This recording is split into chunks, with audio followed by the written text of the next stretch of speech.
Thank you, Mr. Speaker. I want to read you some testimony. Normally, I just vote my ballot and then just trust the machine to record my selections accurately. After all, these machines should work, or else we wouldn't be voting on them year after year. But on this day, when I went to cast my votes, I had a few extra minutes and decided to actually double check each of my choices on the confirmation page before leaving the booth. I saw something alarming. I saw that my choice for county sheriff had been inaccurately recorded. So I went back to the original screen where I had marked my choice for sheriff and again marked my correct intended choice. And again, the ballot reflected a choice different than my intention.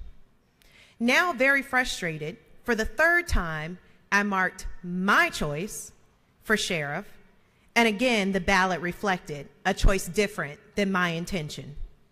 This is a testimony of our very own colleague from the House District 63, telling us what she experienced while trying to vote in this past November 2018 general election.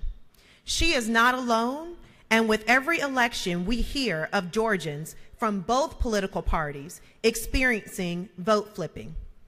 And the system being proposed here will have the same vulnerabilities as our current machines.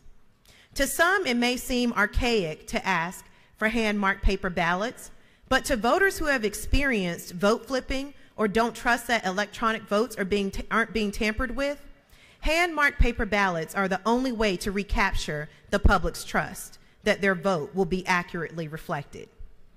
Hand-marked paper ballots never flip or mysteriously lose your vote. Georgians know this, and that's why 55% of Georgians said in a recent poll that they want hand-marked paper ballots.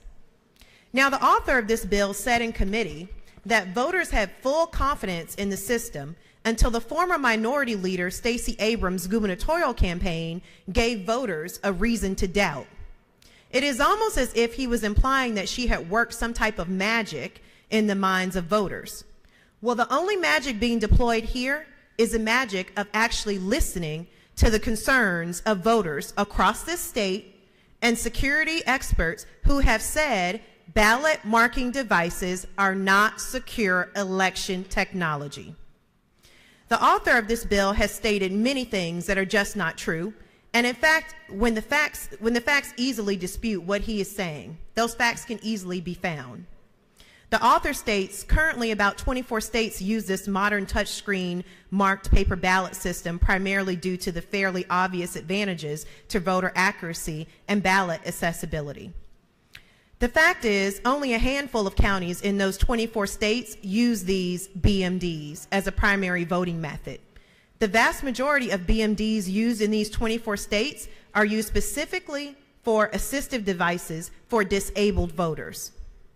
The author would also have you to believe that reverting back to any other form of the voting system, including a pencil-marked ballot, could easily force our state into a situation that we don't want to recall, like Florida in 2000, where they had so much trouble there.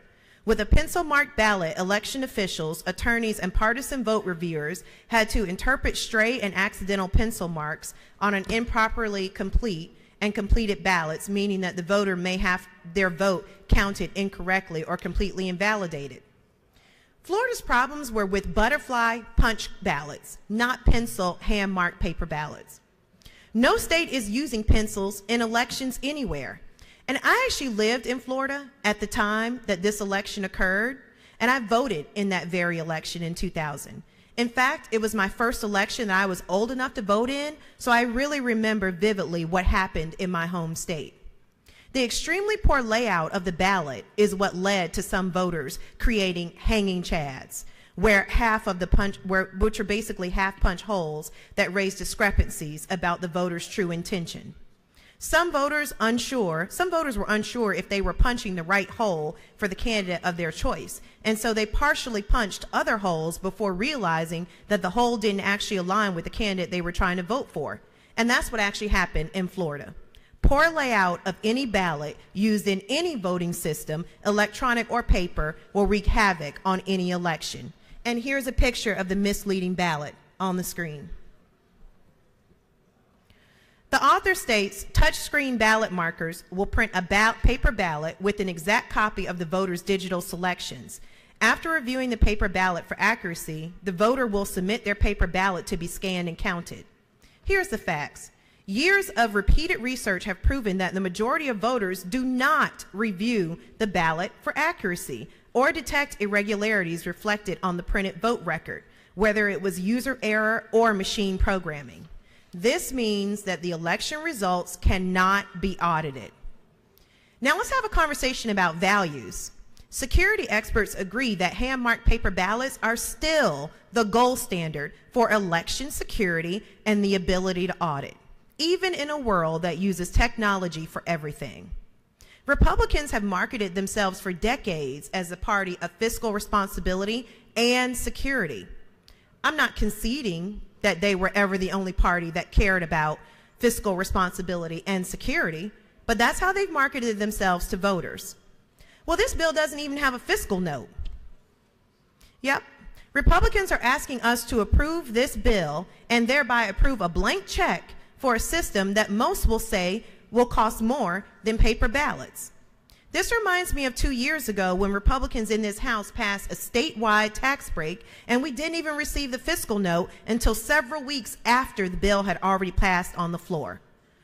Why are Republicans now pushing to spend more taxpayer money on an inferior system, speaking from a security perspective, against all expert advice, when there is a drastically cheaper solution that is more secure?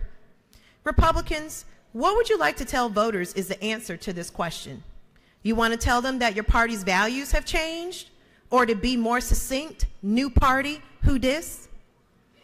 Between pushing for Medicaid waivers, which will cost more and cover less people, to now pushing to spend more of taxpayer money for less security in a new voting system, I'm starting to think the theme of this legislative session is Republicans go out of their way to waste taxpayer money in the face of all common sense.